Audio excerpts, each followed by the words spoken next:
2016 results. My sector is my probate business. I had a volume of 721,000, commissions 222,000, annual leads. I've got about 300 leads for the whole year, 7 conversions, about 2%. Here's the cool part about this, is that my cost are the list and the direct mail, because I do the direct mail with Mailbox Motivator.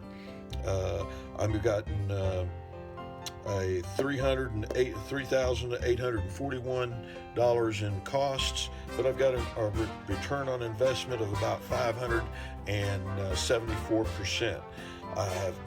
The biggest lessons that I've learned in my first year doing this business is that I know that I can do a heck of a lot better. Rodger Lecy here from Arkansas. Chad asked me to do this video, and so here I am. I'm holding out. I held out for a while with him for a roll of lifesavers and a trip to Omaha, Nebraska, but he refused, and so I just decided to go ahead and do it. Wearing a big scarf and sweater and stuff, because we've had about an inch of snow in Arkansas this week, and I got a few minutes to do this. What attracted me to probate? I tell you, the thing that really attracted me to get into the probate business is that I've made the significant change of my real estate business as a servant leader.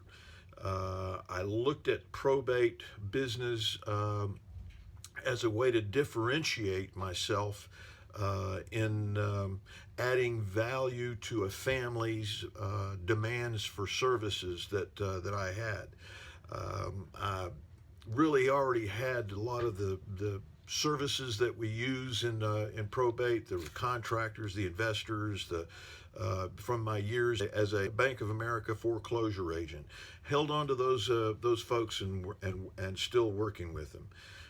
I'm finding that the other thing that I liked about getting into the probate business is helping the personal representatives and the attorneys, and I thought that I might be able to develop my sphere of influence from the list of PRs and family members that we have.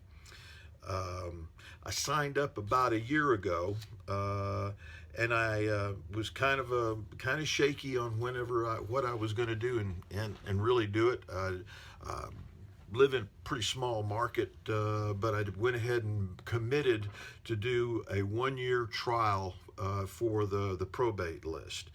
I actually signed up in November 2015, and for the first 2 months I was frozen. Didn't know what the heck I was going to do. Hated to do phone calls, but I've learned to really have a value dialogue and be able to change my perspective to helping probate guys. But I joined in November of 2015. I got my first list and had no idea where I was going to start on this. Signed up for the Probate Mastery because after 2 months I didn't really know what I was going to be doing. I tell you, the Probate Mastery just kind of pulled me into the fold of Chad Corbett and really getting my business started correctly, and that is by setting up my unique sales proposition and giving me a direction to move forward through the thing. Just getting the list was not enough. I went ahead and I said, if I'm going to be doing this, make a commitment for a year. I went ahead and got the Probate Mastery program, and I fell in love with the results that I'm getting from the 3-month mailings and phone calls recommended out of the Mastery program.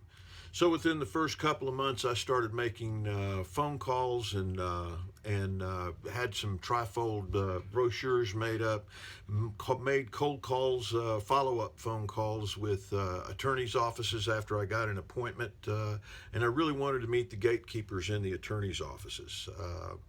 The second month that I did that, I guess that would be January of 2016.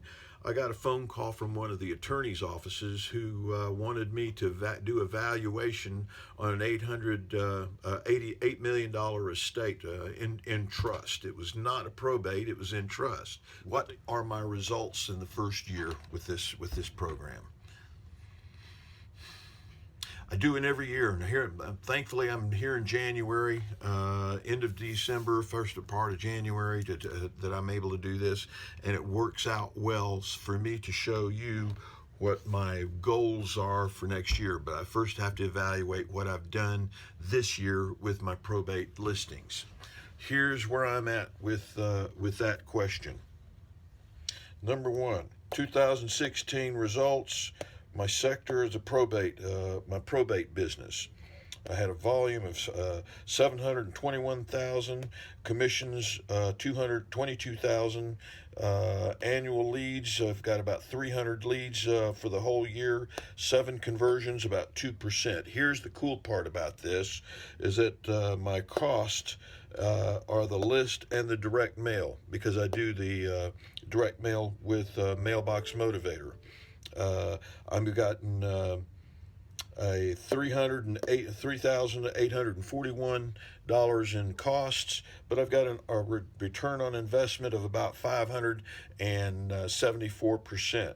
The biggest lessons that I've learned in my first year doing this business is that I know that I can do a heck of a lot better. I've learned a lot. As I start working on my objectives for next year, I intend to probably double my probate business with the same list that I've gotten, and I get generally about 20 listings per month. If you're getting 50, 60, 100 listings per month, your results are going to be a lot better. But what I've learned about myself with 20, I have to maximize every opportunity that I get. Calling on neighbors, making sure that the family members are taken care of, putting coming soon signs on the house to make sure that I get maximize. Maybe I can get both sides of the listing, but it's given me an opportunity and re-energized my whole business. Thanks, Chad, for getting me involved, and thanks for letting me help. What I've also found out from this thing is I have moved about 10 people that I have met through the probate process, family members and neighbors of the listing, into my sphere of influence, and I'm marketing to them. Those are follow-on sales that I probably won't get into the my return on the market, on my return on investment. So I guess in my first year, there's a couple of ahas that I've had, and I'll tell you how I think I'm going to double or triple my probate business for next year. Couple of ahas. My first connection and my phone call and my dialogue is to connect with the personal representative and show him that I can make his life easier, make this transition in his life easier, and that and help him with this family issue that he's facing. And with the attorney, connect with him, I can make his life easier. I can leverage the individual listing with coming soon signs and contacting neighbors, and adding those that family members and neighbors to my sphere of influence. I've really realized out of this that the meat of this business is the silent generation. That's your moms and dads. That's maybe your grandparents. That's the greatest generation, the silent generation, the ones that went through the wars. They're dying off now, and they're getting to a position now where they are going to have to go into full-time care. And that's the other aha, that there's so much more available that probate gets me into with the experience in probate, I can leverage that experience with assisted living and trust departments and helping transition folks into assisted living and help selling those properties as well. So it's another key that I'm finding that I've learned from this first year.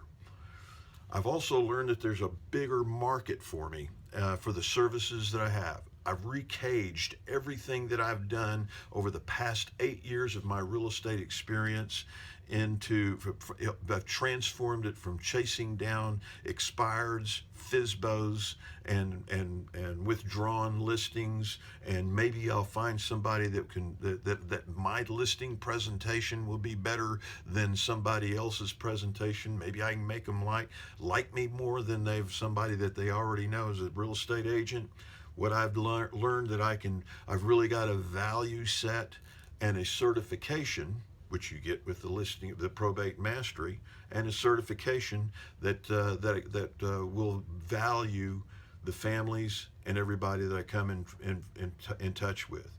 I've learned that the market is much, much bigger. Trust departments, lawyers, and can become very lively sources of referral for me.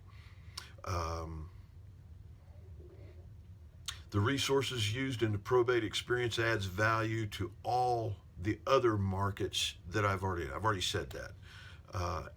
Bottom line to what my experience is with probate and how I've gotten started in my first year, I think it's transformed my job. I don't think I've got a job anymore. I honestly believe that what this probate thing has opened my eyes to is that I'm not just dealing with onesies and twosies in houses, but I'm dealing with whole families. And I've transformed my real estate career into a career. And I can really add value to a family's life. Now, I don't want to choke everybody up on that, but I do have a joke to end it up with, and I hope you enjoy the joke. Well, regardless of your political inclinations, I have the joke that one of my clients gave me, one of my probate clients gave me, and it's a joke about the Pope and Donald Trump on a cruise out in the ocean. Both of them were having a great time visiting about this and that and whatnot, and talking about and relaxing a little bit on the cruise. Both of them got on the outside deck and enjoying the breeze coming down along the speed of the boat going through the water, and the breeze blew the Pope's hat off his head, and it fell into the ocean. And the boat was going so fast, Donald Trump, it was leaving the Pope's hat back there, and everybody was going there and was trying to look at, oh my gosh, we have to get the Pope's hat back on the ship. So Donald Trump picked up a phone, called the captain, told him to stop the boat, and the captain stopped, and everybody was wondering how long is it going to be afloat. So do we have time to get a boat down there? So Donald Trump just jumped right over the rails and landed on the water and walked on the water over to the hat, picked up the hat, walked back over to the boat. They threw him a rope. He came up with one hat in hand and came up the rope and handed it to the Pope, and the Pope was so thankful that he blessed Donald Trump. The next day, newspapers reported Donald Trump cannot swim. Y'all have a good day.